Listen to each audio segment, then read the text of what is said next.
First of all, we've only, I think, picked this high, I don't know how many times, Jameson, you'd probably know as the historian in the group. Not that many times, right, over the last 10 or 15 years. That's typically a different type of player that you can get. Looking at the board, we see tremendous value offensive line-wise, as what we see in the third, fourth, and fifth rounds as well. The volume of players that we like, that we're excited about. One of the nice things about getting the coaches involved in the process is they typically will come in and like some players maybe that you haven't noticed, or maybe that some of your scouts haven't liked quite as much, and that gives you a chance to start a discussion on those guys, which typically will improve the. Hey, if you don't know, my name is Keith. I do Black Quarterback Series, and today, y'all see the name of the video. Y'all know what's going on. EDC is this EDC's last draft with the Ravens. So let's talk about it. So the Ravens did a whole lot of off-season moves, coaching, culture changes. They did a lot of that already. That I went into detail more in this video that I'm gonna leave either up at the top or at the end. They got new coaching. I went through all the coaching. I've really done a deep dive on the Ravens because that's my squad, right? Preferably until Lamar Jackson is not there no more, then I'm gone. There's comments in some of them videos where like, oh my God, I can't. Do you just leave then? Shut up. I've never even addressed those comments, but like, everybody knows I'm a player guy first. The only team I would say that I might stick with is the Eagles because they've done our guys right. So, until further notice, Baltimore is my guy because Lamar Jackson is my favorite player. So, with that being said, we're going to focus more on their offensive end. I saw some mock drafts talking about them taking a D tackle. One mock draft had them taking a corner. And I'm going to be for real, guys.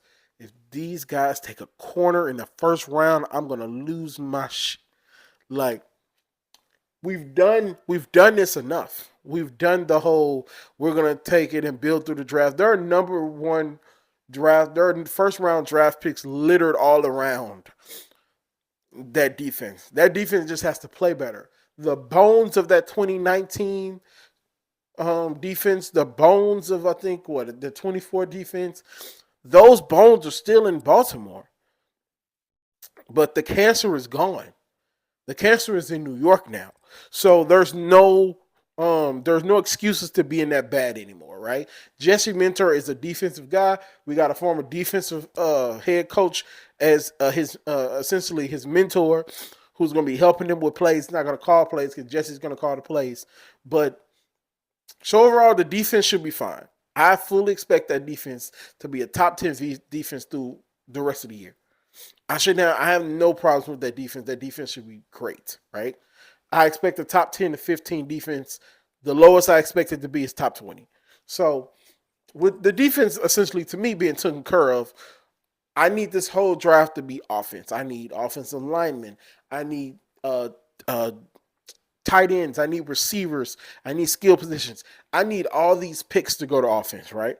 And so, the two guards that we did pick up in free agency, John Simpson and Javon Gornati or Gornan. I'm not sure how to say his name. So John Simpson is a good run blocker, but his pro football, and I don't even really like pro football focus, but looking at some of his grades and some of the other reputable sources, not the best at passing, but not the best really at anything other than run blocking. But something is better than nothing, right? Anything is better than Philly. Like, so it's a start. Javon, solid, but not great. That's what I wrote on him. Solid, but not great. So, how'd I word this? We want solid right now, but we're really looking for great, right? As far as Baltimore and the offensive line should be the number one, number two, and number three priority going into this draft tomorrow. I stopped the mock draft because I kind of felt like I wasn't doing this draft. I wasn't doing this draft justice, and the way I was doing it was kind of way too. It was way too much, and I just wasn't feeling it anymore. So we didn't get to Baltimore at number 14, but I'm gonna leave some of the sides. I think the guy from Penn State, the one of the top tight ends, one of the top guards. All of those names will be on the side as to their names. They should look into all of these guys. They should look into drafting these guys and developing these guys from round 1 all the way to the end of the draft. And with Dexter Lawrence being off the board now, as far as trading candidates, there's no need to even go into the free agency and trade for somebody, or stack the deck, not stack the deck, but overpay for somebody. You got Trey Henderson. Like I said, the defense is good. I think the defense will be fine. I think Trey Henderson will be better than anything we had to begin with. It's like, shout out to Jason Timpf and the Lakers collective. They talked about this with the Lakers as far as like Luke Kennard not being the best option, but him being infinitely better than what you have on the roster. Trey Henderson is not Max Crosby, but he's infinitely better than anything we had to begin with. Especially if Nnamdi, I think his name is Nnamdi, Matabike. If Matabike comes back, we cook it. If he could come back and be who he was prior to the injury, the defense will be good. And so we shouldn't draft defense at all. And I'll say that for a second time. If EDC doesn't get this draft right, he needs to be out. I think he should have been fired with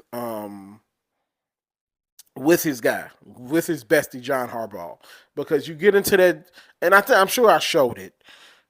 That press conference was not a good look. Where you like, we draft here, and then people be like, "Oh, we should have drafted da da da da." Yes, EDC, we're holding you accountable. That's what winners do. We hold each other accountable. So, no, there should be no defense. Offensive linemen first, skill position second, and we figure it out. You have $1 million scout over. Eric DeCosta has infinite amounts of money that he can spend doing this, getting this draft right. We have to get this draft right because of recent years, Baltimore has not been able to draft correctly. And if this draft doesn't go right, EDC is gone because the head coach is gone, so there's no excuses. Now it's the front office. If the front office doesn't do what it's supposed to do, that's next. And then if everything else comes back and then Lamar doesn't do what he's supposed to do, then Lamar is gone. Lamar is going to be the last player, is going to be the last person that we blame for all this mess. So, I'm sorry if it comes off like I'm rushing. I'm not really rushing. My thoughts just everywhere. It's just Baltimore has to get this right. And I'm not even saying make the Super Bowl. I don't know if I'm going to pick them to make the Super Bowl when I do my predictions later on in the year before the season starts. I don't even know if that's going to be what I pick. But you got to be competitive. Lamar Jackson can't be the only superhero on the roster. And that's the problem. Lamar Jackson can be the only superhero on the roster. So, EDC has to hit. He has to hit. He has to have at least a 70% completion percentage in this draft because this might be one of the biggest drafts in Baltimore Ravens history. Just based off the implications of it. So let me know what you guys think. Let me know what you expect your team to do in the draft. Enjoy the draft. We'll be back Monday for draft breakdown. I'll talk to you guys Monday. Peace.